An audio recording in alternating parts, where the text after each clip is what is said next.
everyone!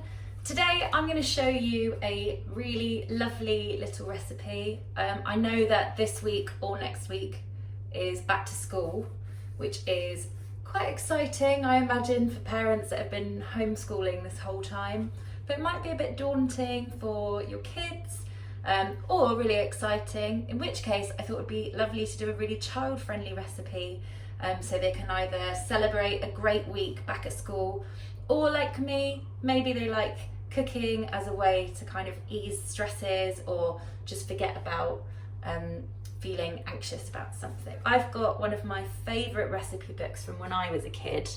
It's a Winnie the Pooh one, Pooh's Fireside Recipes. And it's like a little honey pot, it's really cute. And today I'm going to show you how to make honey cake. I know this book's so, look at all the lovely little illustrations, it's beautiful. We're going to do honey cake, really easy, really delicious. You could put icing on it. I think the one that I'm making, I'm going to have it warm with some custard. So it's quite a versatile thing, but really simple. The first thing that you need to do is preheat your oven to 180 degrees Celsius and take a pan on your hob. I've got 125 grams of butter. You could use margarine, you could use dairy-free alternatives. So this, yeah, again, you can make this dairy-free really easily. I have 100 grams of soft brown sugar, 150 grams of honey, runny honey I've used, and a tablespoonful of water. And we're just going to gently heat that up until everything has melted together.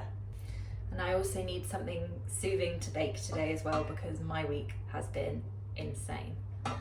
Keep stirring it while it's melting, and once everything's come together so the butter isn't sitting on the top, it means that the sugar's dissolved, then just take it off the heat and leave it for 10 minutes to cool down before we add the eggs, because otherwise you'll have scrambled eggs in your cake.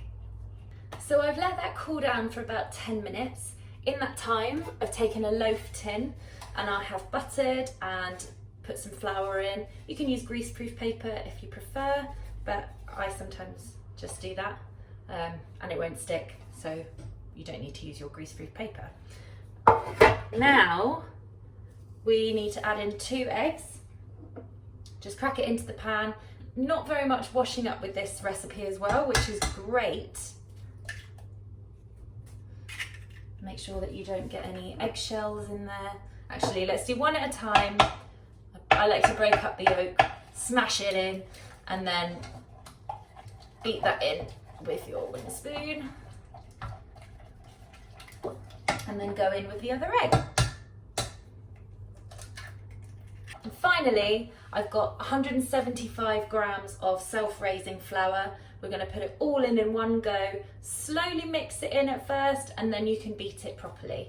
The recipe does say that you should sieve this before you put it in, but I always think that's a waste of washing up, so I'm just going to sieve it straight in.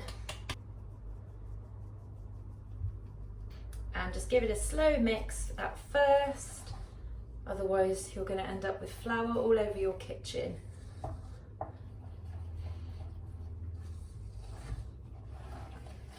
Oh, just like that.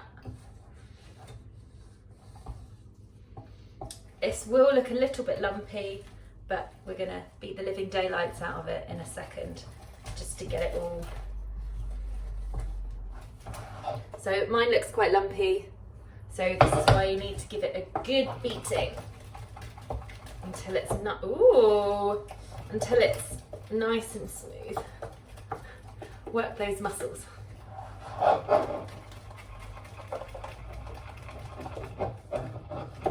And make sure you've got everything on the bottom of the pan.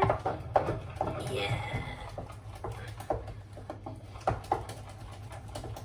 Until it's nice and smooth. So that's a lot smoother now. Woo. Take your tin, pour it in.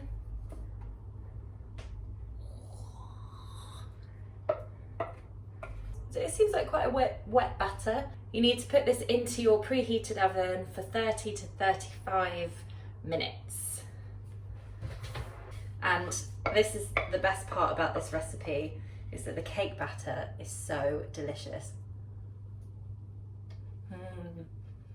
It's so good. So I've taken it out of the oven, out of the tin after about 10 minutes and let it cool down.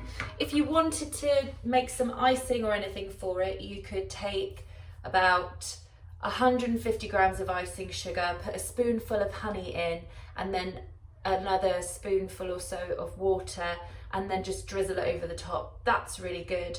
But I think with this one, I'm going to warm it up and have it with custard as a really lovely pudding. And I might put a bit of honey into the custard. So feel free to eat it as you like, really. Just slice it up and have it with your favourite beverage. So yeah, a really nice, quick and simple one. And I hope your kids enjoy making it this week. See you next week.